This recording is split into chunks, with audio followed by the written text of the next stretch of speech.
খাস্তা কচুরি, তাও আবার চিকেনের পুর ভরা, আর সাথে থাকবে তেঁতুলের একটা টকঝাল মিষ্টি চাটনি।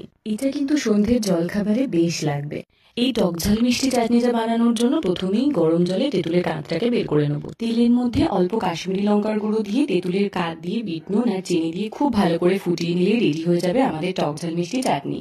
এইবার ময়দাকে খুব ভালো করে ময়াম দিয়ে মেখে ঢেকে রেখে দেবো আধ ঘন্টার জন্য।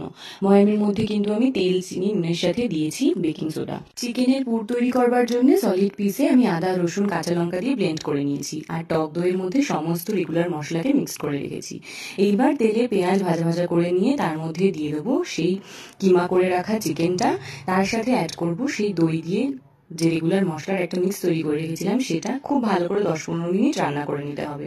তারপর পুরটাকে ঠান্ডা করে তাতে অ্যাড করব বেকিং সোডা।